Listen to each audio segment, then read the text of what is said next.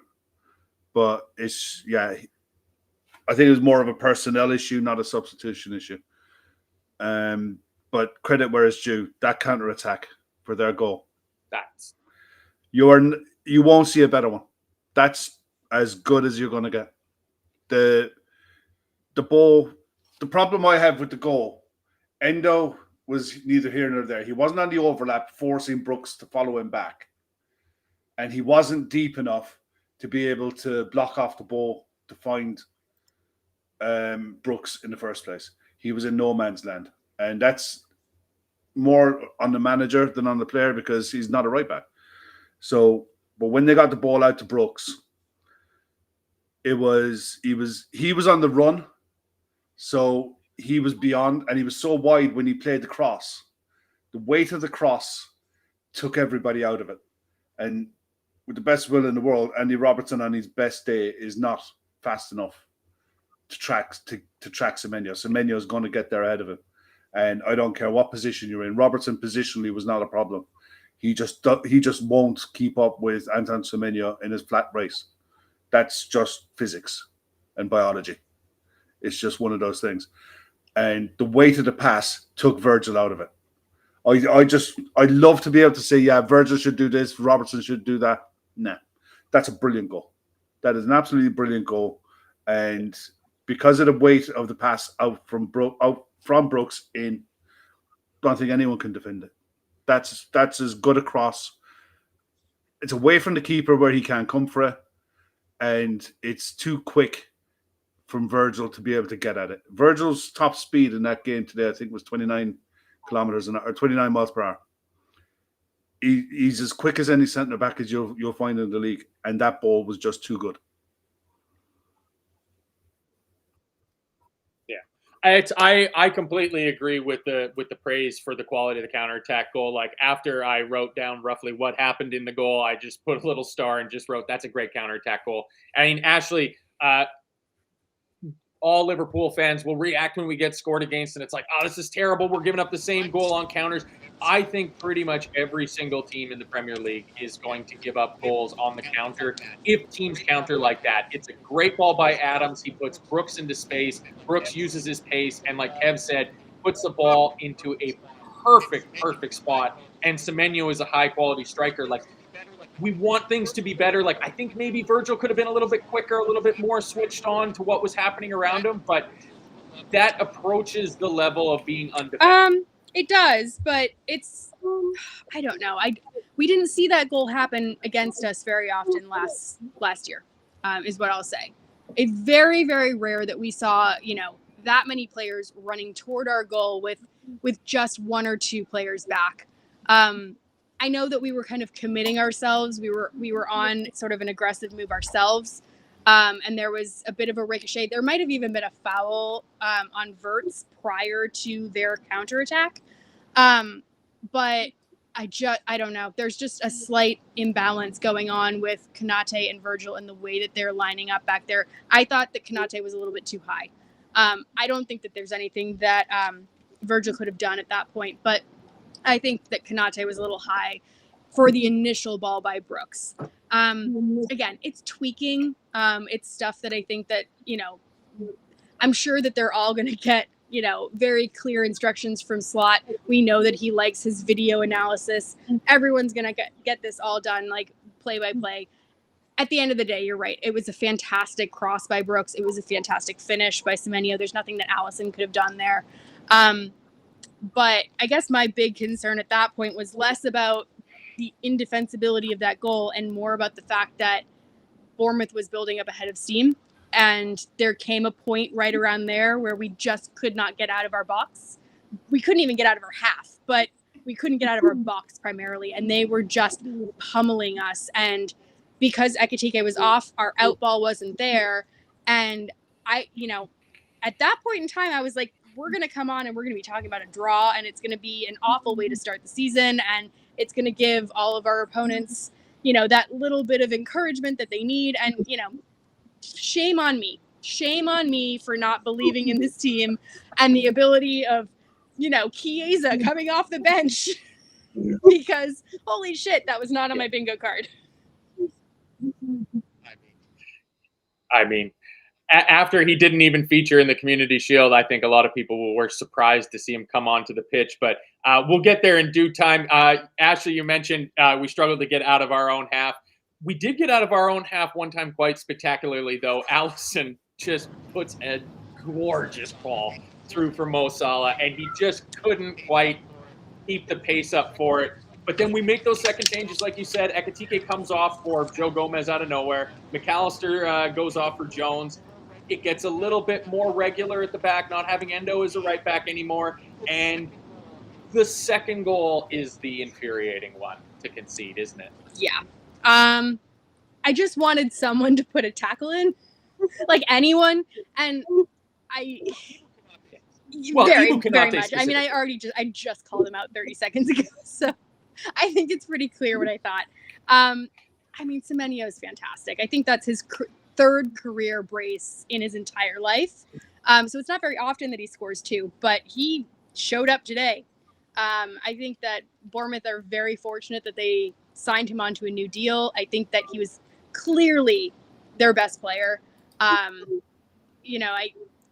He's a player that I would love to have on our team right now as that additional offensive depth, just given his strength and his ability. And I mean, he was just driving through there. But I mean, Tony's right there. Konate was awful for that. I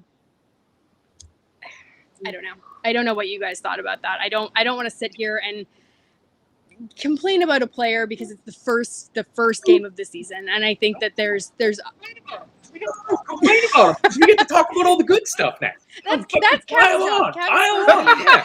You know, he's Yeah. I don't want to take on the responsibility and this is his moment to shine. So Kev, lovely. Go after it.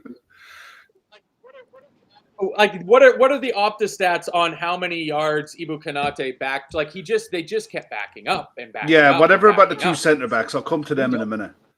We had 8 players ahead of the ball when we fucking lost it. We were 2-1 up. What the fuck were they thinking? No, one of them was fucking Endo.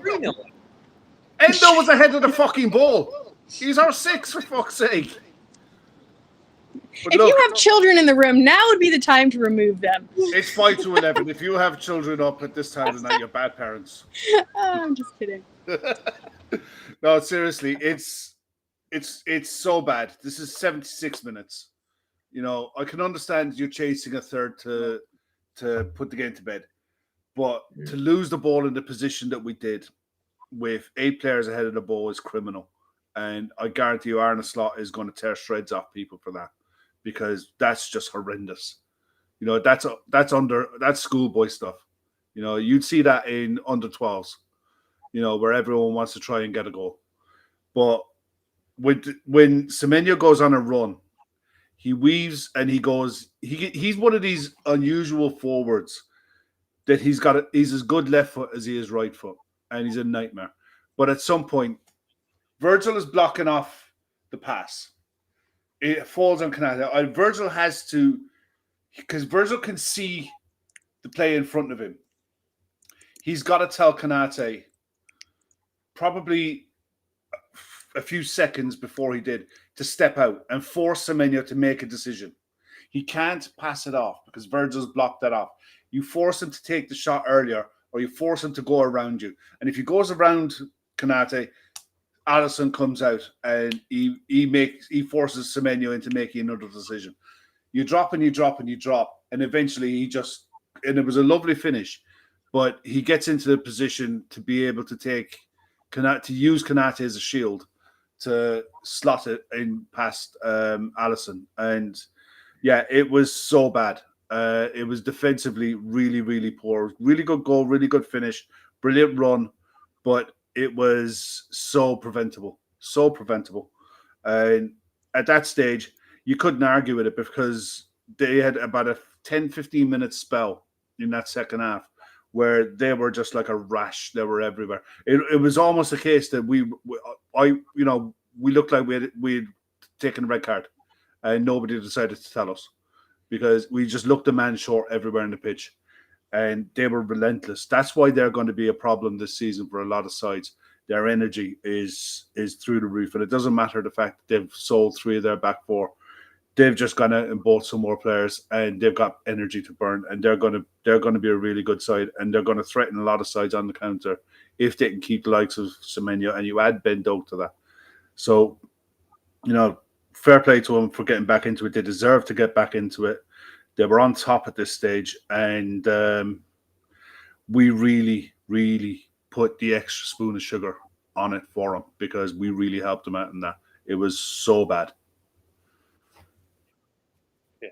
Yeah, I would say from about 62 minutes until after they scored, they were the only team that was going to score in that game. Because before that, we had a moment where we were pressing high. Mo and Szoboszlai win the ball on the sidelines, and all of a sudden, 2 passes later, and Wirtz has it. He takes a first-time shot at the edge of the box. It goes just wide, and then the whole fucking bottom falls out of it. And Ashley, I got in my notes here after they scored, well, now we have to go win this again. And obviously, when you need to go win a game again, what you want to see is your £116 million record signing coming off of the pitch for a guy that played 13 minutes of football last year.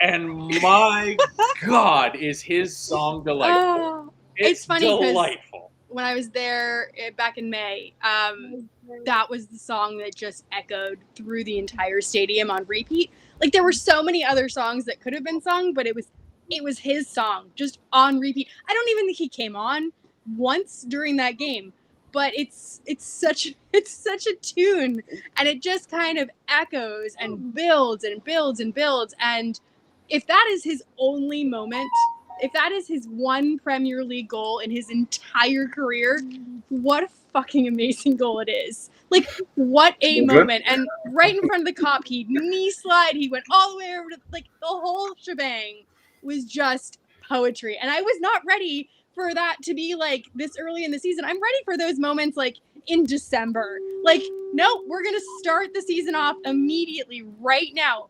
There is a giant horn in the backyard that is cheering for Chiesa right now. That's John Henry's yacht is on the way to John Henry's yacht. He is saying, "See, I told you so." Chiesa's amazing. But he is amazing. Like, and you know what? That was such a technical finish. The way that he finished that ball. And I was saying to you guys in the chat, in our private chat, because he hasn't played in a year, we forget the fact that for a very long time he was considered a really amazing, capable Italian striker who was in the Italian national team. See, look, he agrees with me again. This is not planned at all. He agrees with me again. But seriously, like, we forget how good he was. And there's so many times that we have said, bring him on. And there's an interesting quote, actually, from Slot, which is, it's a little bit of a somber note, but he says, "You all know who I was looking for at that moment. I was looking for Jota. I was looking to bring Jota on to win the game." And I think it's really interesting that he chose to bring Chiesa on. And it felt very poetic that Chiesa was then able to deliver what would be a Jota-esque kind of end to the game. So, Chiesa took on that mantle on himself, and he finished the game like I would expect Diego Jota to finish. So great moment for him, great moment for the club, and just what a way to kind of kick off the season and give us the momentum that we need. And we'll get to the last goal, because I'm not going to forget that. But this just felt like that moment where you're like, oh, we're back. We're back. Phew. I can let that go. I can let go all of the tension that I've been holding on. We're back. Yeah. Kev, I was saying before we came on live that after they tied the game up, I felt that Liverpool were the only team that was going to go and get the winning goal if there was to be a winning goal. And we went right back on the front foot again. We make the attacking change. We bring Chiesa onto the field. And Mo Salah, who I think, when did he put that shot that was tipped over? 4th minute. Mo curls a left-footed shot. It's tipped over the bar by Petrovic, and you're like, oh, yeah, here we go. Opening day of the season, Mo. This is going to be it. And then he was kind of out of the game for large parts. Obviously, we're going to get there in the end. But he's integral to this goal. He plays across right into the danger zone, and it's Curtis Jones making the bust and run to get in front. And it just kind of scrambles. And it felt to me, it gave me shades of one of my all-time favorite Liverpool goals, and that's Lallana scoring the 5th against Norwich. You know, same sort of thing. Not quite the ridiculous circumstances, but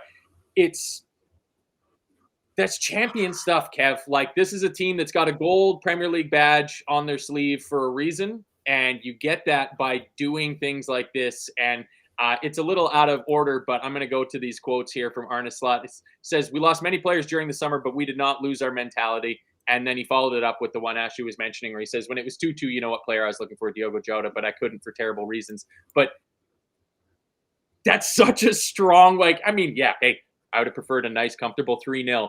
But this is such a Liverpool way to win. And you don't mind winning games like this? Winning games like this is great. You know, it's great for us. It's great for being able to come on afterwards and talk about it, and your heart rate is through the roof. You don't want 38 of them. You really fucking don't. It's Liverpool. I would sign up for 38, honestly. It wouldn't surprise me one bit. 38 4-2 wins, Kev? You wouldn't take 152 goals for this season? Come on. We don't win a title. And that's just the truth. Federico Chiesa, brilliant song and all that stuff. That's sideline. Listen, that was a fabulous finish. The composure in that finish to slot that, because how many players on that pitch do you know that ball would come to and they'd lash it? You know, they just try to hit the back off it and hope.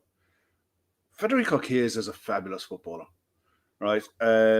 Remember watching him when he was 20, 21, 22. And he was being talked about as a move to the Premier League when he, you know, at 70, 80 million pounds back then, before his injury. He is a phenomenally gifted footballer. I've said it on countless shows. I do not get this idea that we sell him. I really fucking don't. And I never did. And I said it last night. Mainly because of moments like that. You have to have a player of that quality who will accept his role in the squad, and he won't complain about it. Did you look at his face after he scored that goal? Just look at it. What's that saying? Just look at his face. The elation and joy that he'll get out of this. I would love him to be an option off the bench with 15, 20 minutes to go in games. You know, where he's got quality. We know he has quality. He can play all across the front line. He gives you that option, and he's not going to complain. He's on decent wages. We paid nothing for him. We paid what? Half of a Ben Doak. Unless you get an Italian side who are all broke, come in and offer stupid money, I wouldn't be selling him for love nor money. And that was this. I said this last night on the preview show and on plenty of other shows. I don't get the logic. I really don't, because you're going to bring someone in for double or triple what you paid for him. You might halve the wages, but then you got to give him minutes, and then you got to hope that they can do the job. Because if you're bringing someone in at 30, 40 million pounds, that's a 20 million pound fee of 5 years ago. And they're gambles. We know what he is. We know what he's going to offer you. And you saw it in that finish. That was composure personified in a pressure moment with 2 minutes to go in a game that we virtually threw away. He got us 3 points. You know, and he's got a fabulous fucking song. It's a fabulous song.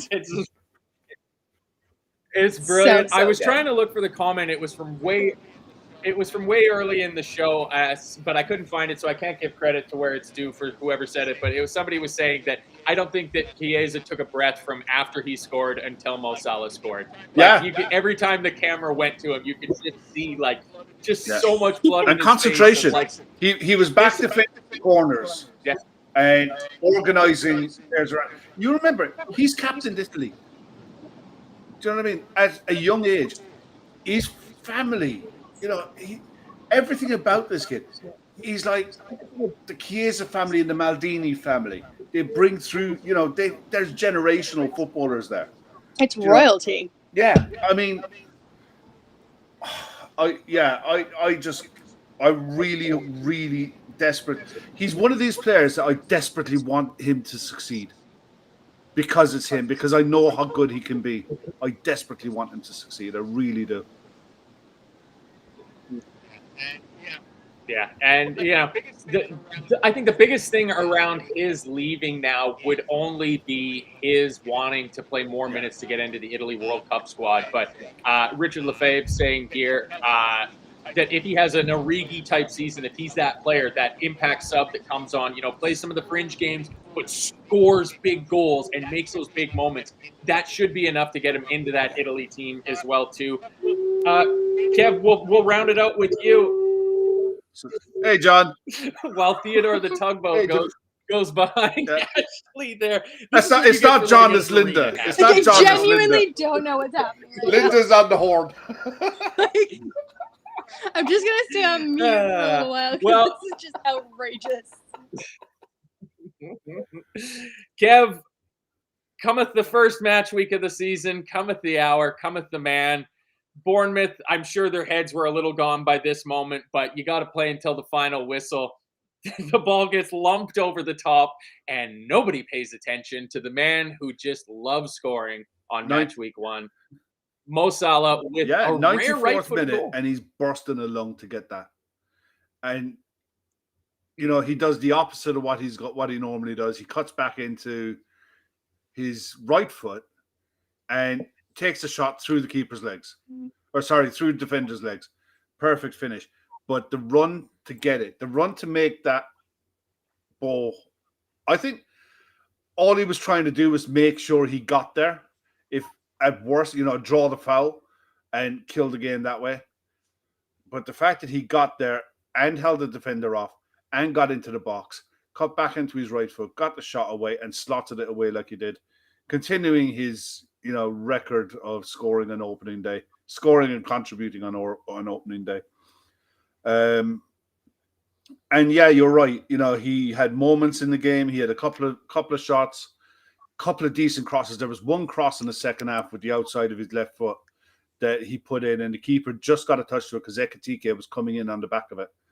But he had moments in the game. But then in the 94th minute, in the first game of the season, he does that. Enjoy him, lads. Just enjoy him. Just suck it up, because he is just. I don't think we're going to see a Mo Salah in a red shirt, a Mo Salah type player in a red shirt for a long, long time. We're privileged to be able to have him and to have him probably for a decade. What a player.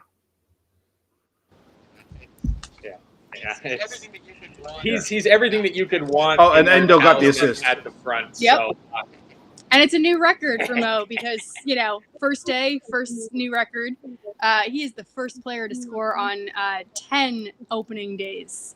And he also moves up to number 4 on the all-time Premier League goal scoring list. So a couple of new records for Mo, and we've only gotten about 90 minutes into the season. So Mo Salah just doing Mo Salah things, even though I thought he had a kind of poor game.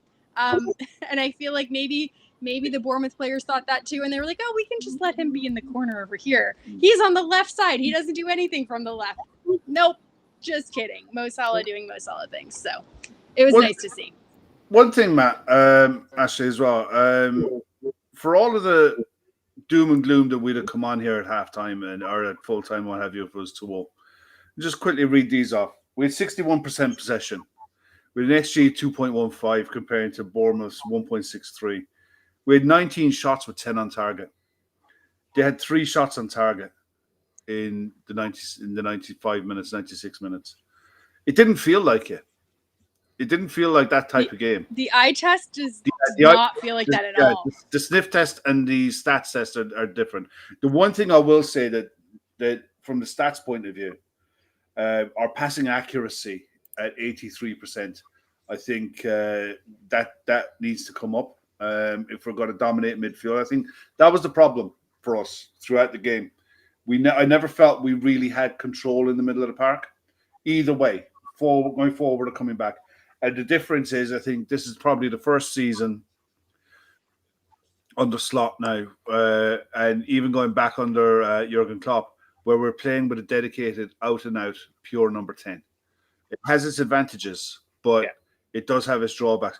you have to be able to work out a way of building through the thirds and dominating the ball and having have a better passing accuracy than what we ended up with today. Yeah, probably not since that 6 months before Coutinho left. You know, that would probably be the last time we played with that type of player. You know, effectively. The other thing as well, we had a distance covered, a total distance covered of 115.2 kilometers. We outran Bournemouth. Is that a lot? Today. That's actually quite high. Well, I would say 40 kilometers of that was Florian Wirtz just constantly shuffling around trying to find space, man. I really enjoy watching how he is always constantly on the move, looking to get himself into those little pockets. And I thought those midfield three worked actually quite well together in doing that, because McAllister is doing the same thing too. We've got the first stats and quotes of the season, courtesy of our intrepid reporter, Ashley. Virgil van Dijk made 17 clearances against Bournemouth, 13 of which were headed clearances. Both were his most in a single Premier League game for Liverpool on what was his 235th such appearance. Mo Salah, it's a little slow bringing the comments up, has now been directly involved in 271 Premier League goals in 289 games, 185 goals, 86 assists. That's Messi-esque. That's stupid. Yeah, at some really, really, really silly numbers there. After the match, Hugo Ekitike says, I have so much things to do better. I think I will get better. It is a dream. I always wanted to play here. It's an amazing stadium. The fans pushed us at 2-2. And we'll deal with those ones later. And Donna Areola saying about Liverpool, that's why they are so good. When they are struggling, someone appears. It was an even game. We played well and had our moment at 2-2, but in the end, we conceded a poor goal. Arne Slot. We are talking about football, but what it should be about is how powerful and how impressive this tribute was to Diogo. Our fans, they were unbelievable. The banner they had at the Kop, the way the whole stadium saying "You'll never walk alone."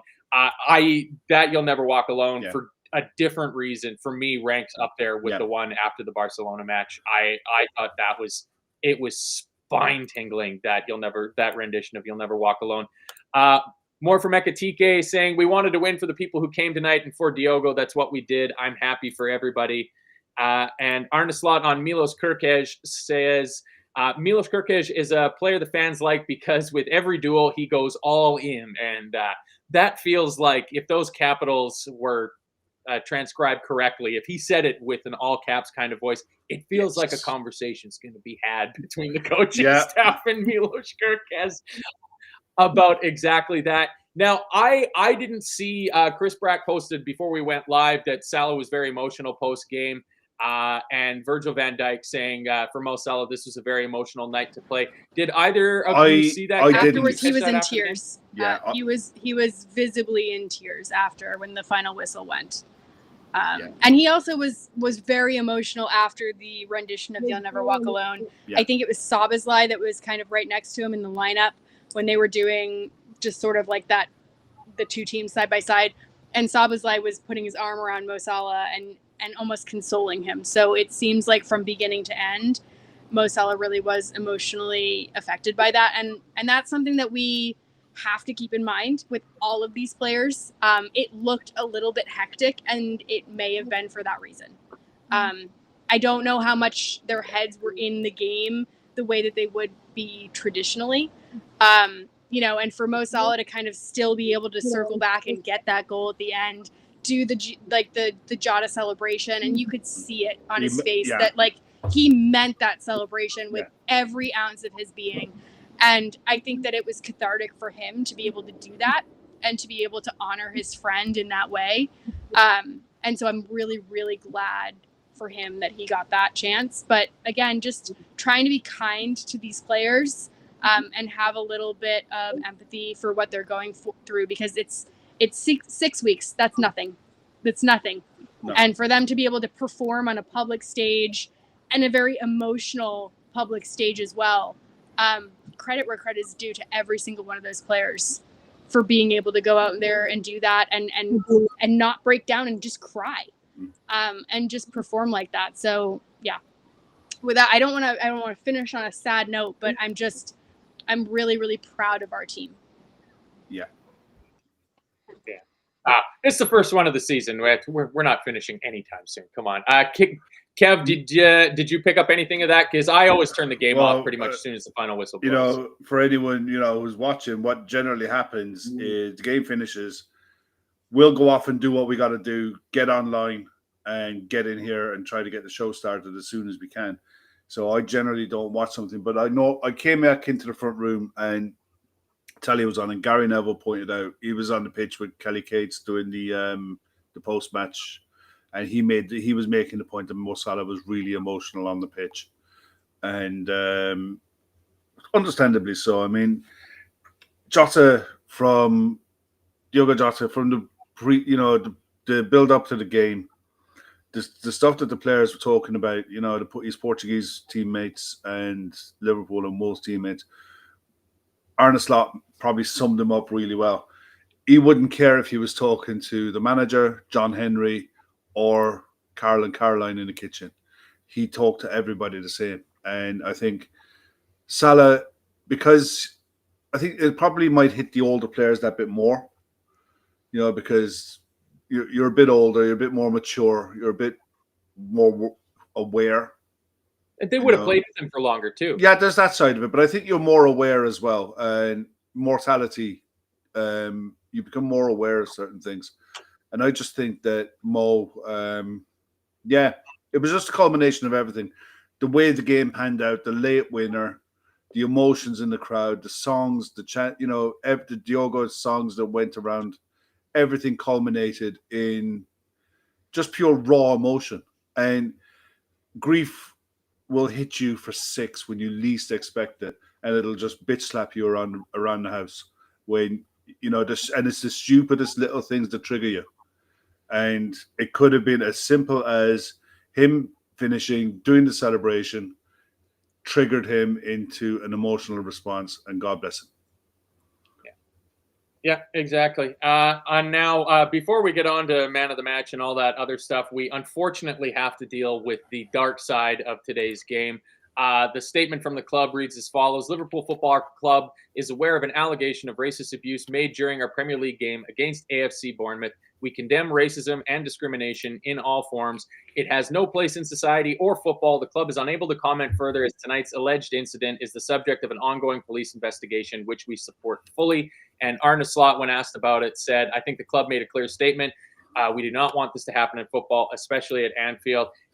I mean, Kev, kudos to Anthony Taylor. Probably the only time I'll say that this entire season. None of us really knew what was going on. There was a lot of why is the game stopped as the referee comes over to the sidelines. I thought that was handled very well. I thought the way that the official handled that, went over to the sideline, called the players over, the captains, spoke with the managers and everything like that. And then I believe at halftime, the man in question was escorted out by Merseyside police. But it's just, I hate the fact that we even have to be talking about it. Like, it's absolutely outrageous. And I hope that the person that did that is their final touch inside Anfield, and they're never allowed back in that stadium. Yeah, that goes without saying. All credit goes to Anton Semenyo for making it known to the referee. And, a lot of players, when they hear that, say nothing. And they just don't get involved, and they just ignore it, brush it off, especially away from home. No, he did absolutely the right thing. He went to the referee. There's a procedure in place, and Anthony Taylor followed the procedure properly, went to the sides, pulled the 2 managers and the 2 captains together, explained the situation with the 4th official, and documented everything. It would be the same as if it came from another player. It would have been no different. The process is pretty set in stone how to deal with this. And every single fan base up and down the country, Liverpool included, has an asshole. It has its fair share of arseholes, and that one will get what he deserves or she deserves, and the police and the courts will handle that.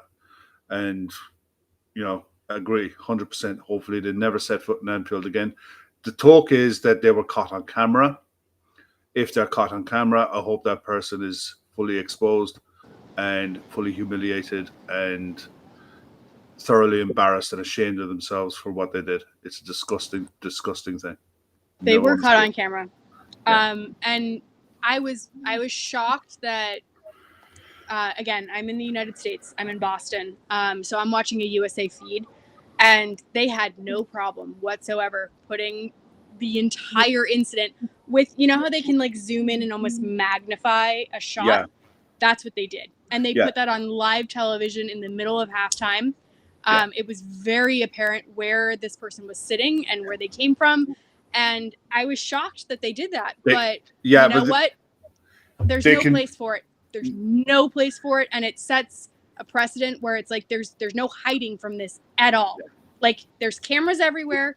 People will watch. There's no hiding. We're not going to shield you from it. Just get the fuck out of the stadium. There's no place for it whatsoever. And I hope they never step in that stadium ever again. We know how hard it is to get tickets to a Liverpool game.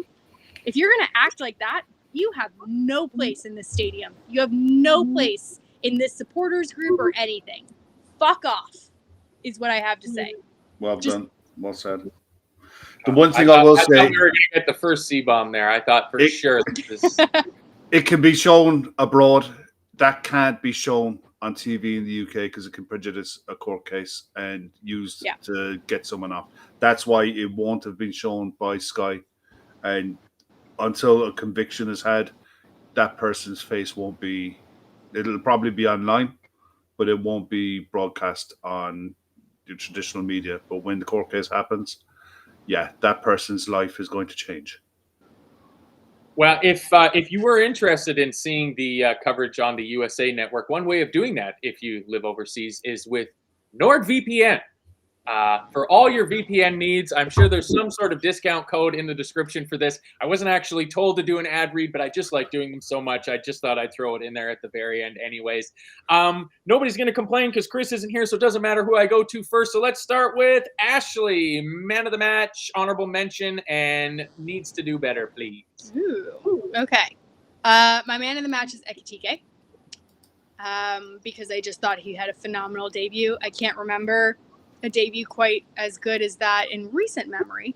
My honorable mention is Chiesa because he never gets an honorable mention. He never gets a man of the match, never gets anything.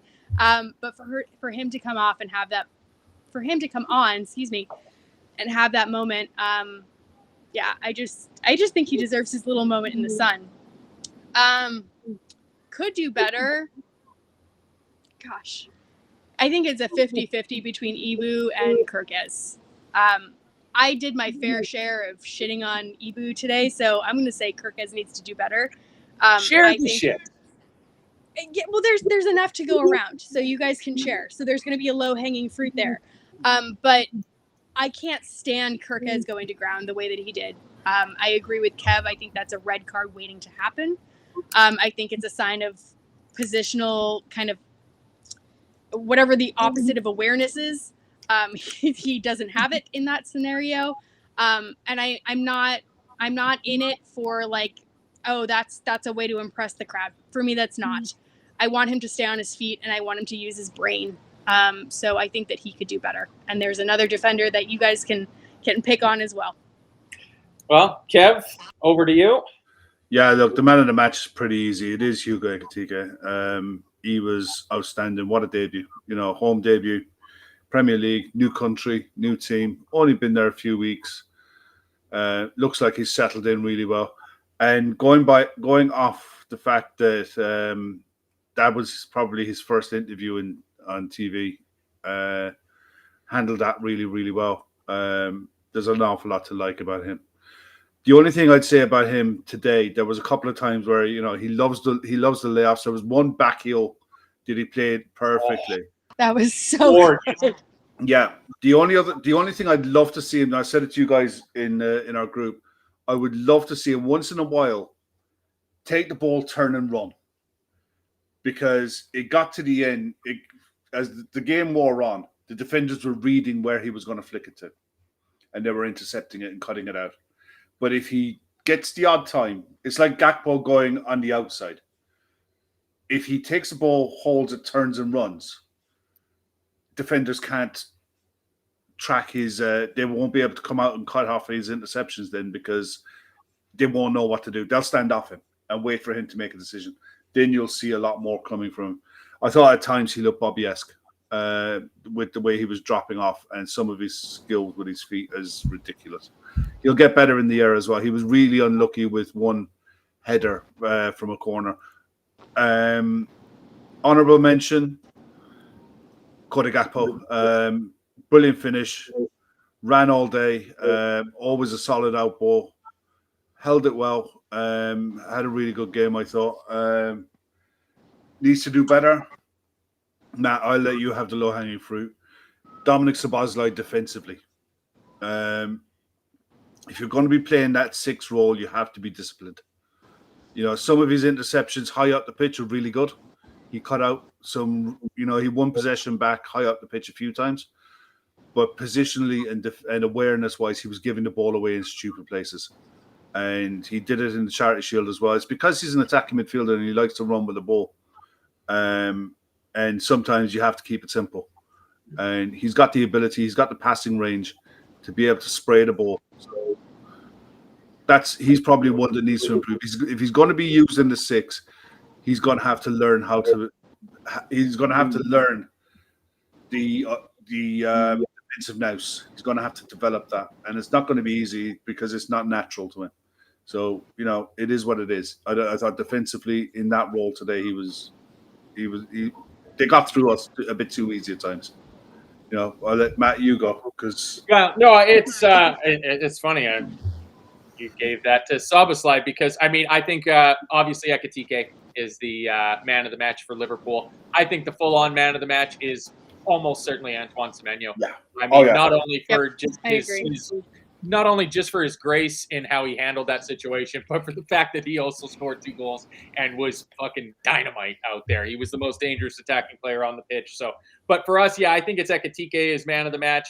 I was going to give my honorable mention to Dominic Szoboszlai because I just thought he did so much running in that midfield. And I like the fact that you caveated it in defense, Kev, especially in our half of the pitch. Because that's what I mean. Yeah, that's what I mean. When he got on the front foot and was pressing from the front as part of that front 6, he was excellent. And he's got just enough pace to recover after he overcommits a little bit too much and get back into shape. So I really quite like that because it's pretty clear that this team is missing Ryan Gravenberch. Like, pretty clear. He's coming right back into that starting lineup for Newcastle next Monday. So that was good to see. Could do better. Yeah, it's got to be Ibu Kanate. It was just like he was allergic to the ball or something like that when Semenyo was running at him. So it's low-hanging fruit. It would be a damn shame to waste it. So I can go ahead and just give it to him, I guess. Well, I'll take another 60 of those, Kev. I think you're crazy. No. You give me my 60. Heart. I don't know. I want about 15 boring 2-0s. I just want about 15 boring 2-0s. Because the way I look at it, I don't think you're going to win a title defending like that. And you're right. We do miss Gravenberch. What defending? We do. This is it. You do miss Gravenberch in that role. And I thought McAllister at times today was really good. Defensively was really good. But there was a lot of times in the first half especially where Szoboszlai was the deepest and McAllister was ahead of him. And I'll tell you what I loved. There was a few times that it happened. There was that Florian Wirtz and McAllister linked up. You're not going to get 2 more intelligent central midfielders than those 2. But we have to get the balance right. The balance at the moment in that starting 11 is wrong. I'll take Carragher's point, and it's a valid one. There's something not quite right in the way we're defending transitions. Now, credit where it's due, Bournemouth are very good in transition. Their forward line is very quick, and they're skillful, and they're good at running with the ball. But we knew what they were going to do. We've played enough of them. We've seen what Areola, how he sets up his sides. So we should have been better prepared for it. And I think we need to get that balance between attack and defense right. You cannot have a situation where you've got 8 people ahead of the ball and you're 2-1 up with 15 minutes to go and you lose it. That can't happen. You know, we've a lot of work to do. But at the same time, we still scored 4 goals, and we could have scored another 2 or 3. You know, because Virgil should have scored in the first few minutes as well. Yeah. You know, we scored. He really should have. Yeah, and before you go, we head off. I thought our corners were good. I know we didn't score from them. They were better. I thought they were threatening. I thought there was always a threat with them.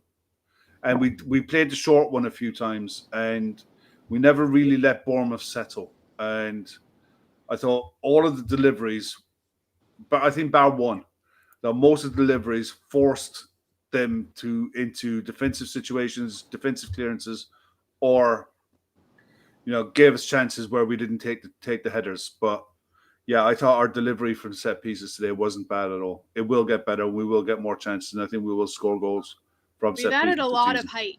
Yeah, we have. I mean, not to mention Leone, who we didn't even touch on. He showed up today, walked down those Anfield steps for the very first time, looked in complete awe, and looked like he was like, oh my God, I definitely made the right decision here. But he's a fucking monster. Yeah, he's so tall. He's a so big tall, boy. and I can he's see big as well. He's broad. He is big. I mean, he's one, like, he looks like he grew into his body very early in life. The fact that he could still be growing because he's only 18 is wild. Like, he could quite easily be like 6'7" by the time he's done growing, which is crazy. But I love the idea that we could potentially bring someone like that on if we were facing sort of like an aerial bombardment at the end. So there's a lot to kind of work with there. I have no idea if we ever got that set piece coach. I don't know if that's something that has ever happened. So if anyone knows that, let me know, because I'm curious. Set piece coaches are so 2024. They might be overrated. Actually. Yeah, they might be overrated.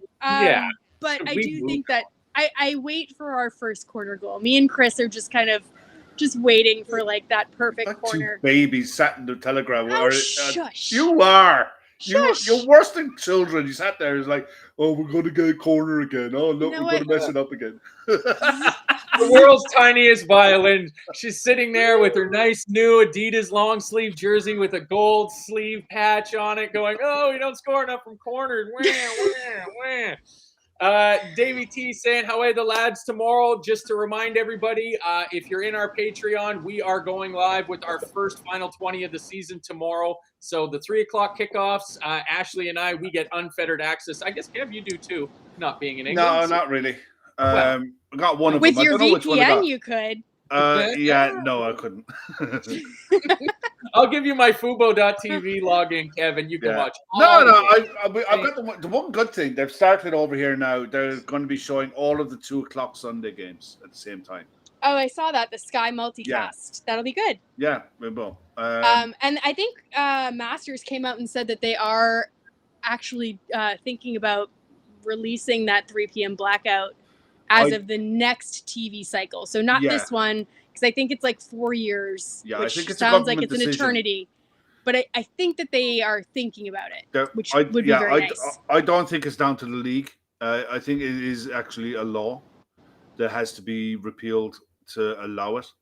But yeah, it's one of the quirks over here. I know with the UK that they do have certain laws that certain things have to be broadcast, and like certain events have to be broadcast free to air. But there's certain things as well, like the 3 p.m. kickoffs are sacrosanct kind of thing. That is going to. I know the Premier League are desperate to get that moved, and maybe with the football regulator when it comes in, that is something that they might look at. I hope they do, but because I think years ago when they had it, you had the argument because most games, you go back and watch games from the 80s, an awful lot of the old first division games were played in front of half-empty grounds. And I can understand the logic of having a blackout at the start of the Premier League era in 1992 because stadiums weren't full, genuinely. But these days, every stadium in the Premier League is full. Every week. Tickets for almost every Premier League game are next to impossible across the country. So, I think the idea that if you broadcast 3 p.m. kickoffs, it'll affect attendance in Premier League grounds. I don't think it will. I think it would affect. The only thing I think it would affect is lower down the league, where people who might live in, say, Barnet, and there's no 3 o'clock game on. I can't watch who I want to watch. I can't watch Liverpool or Manchester United or Arsenal at 3 o'clock. I'll go and support Barnet. I think that's the only thing that it could affect down the line. I'm wondering if it's because McGlinchey's there saying needs to repeal or amend certain pieces of legislation to allow 3 p.m. games live on UK TV. What if the Premier League just had the games kick off at 3:05? Now they don't start at 3 p.m. See, I'm not a lawyer, but I have played one on television before. But yes, I believe it is the three of us on for the final 20 tomorrow. We've only got 3 games, but they should be all right. Spurs, Burnley, Sunderland, West Ham, Brighton, Fulham are the 3 o'clock games tomorrow. We'll talk about the Aston Villa Newcastle game that gets us started on Saturday and build up towards the Wolves Man City slaughtering that will take place later on tomorrow. And hopefully, if we're lucky, if he's not too rough from being into the pints today, Gav might give us a live check-in from Liverpool on the final 20 tomorrow. So if you're on Patreon, come check us out with that if you're sitting around watching the games anyways, because that's what I'm going to be doing. And if you're not on Patreon, you'll see the QR code on the screen. Come on over, check it out. You can get a month for free. We got a lot of shows going on behind there. The aforementioned Ref Watch, just mentioned Final 20 show, and all those other good things going along with it. Ashley, anything else before we get out of here? Nope. Thank you, Reds, for making my heart rate go all over the place, but for letting me kind of finish the day on a high. So hopefully more to come. That's it. Kev? Enjoy your weekend. Yeah. Sit back and relax and enjoy. Maybe the Friday night kickoffs aren't as bad, Kev. I don't mind the Friday. No, I don't mind the Friday night kickoffs. They're not my favorite, but at least now I get the whole weekend. Exactly. The thing is, what I love about the Friday night kickoffs is the fact that you get this. You know, it's I like them. I just don't think I think the odds of us getting another one in the season when Europe starts, nah. So enjoy them when they come around. They're not for us. They're not going to come around often. It is the stupidest time slot possible. For you. This game started at fucking 1 p.m. on a Friday for me. So I'll tell you what, the one place where I did not agree with Jurgen Klopp ever, I love a 12:30 Saturday. Give me all the 5:30 a.m. games on a Saturday because that is just perfect. That means I get to watch all the games. But all the games is exactly where you'll be able to find us here on your post-match show. Thanks, everybody, for joining us. About 300 people in here. Hit the like button for us if you haven't already on your way out. It really helps share the channel to everybody else going around. I believe Gab is currently on the Anfield wrap, so we should all just rush over there and watch him do that now. Thanks, Kev, for joining me. Thanks, Ashley, for joining me. Thank you very much, Federico Chiesa. The Reds win 4-2. See you after the next match.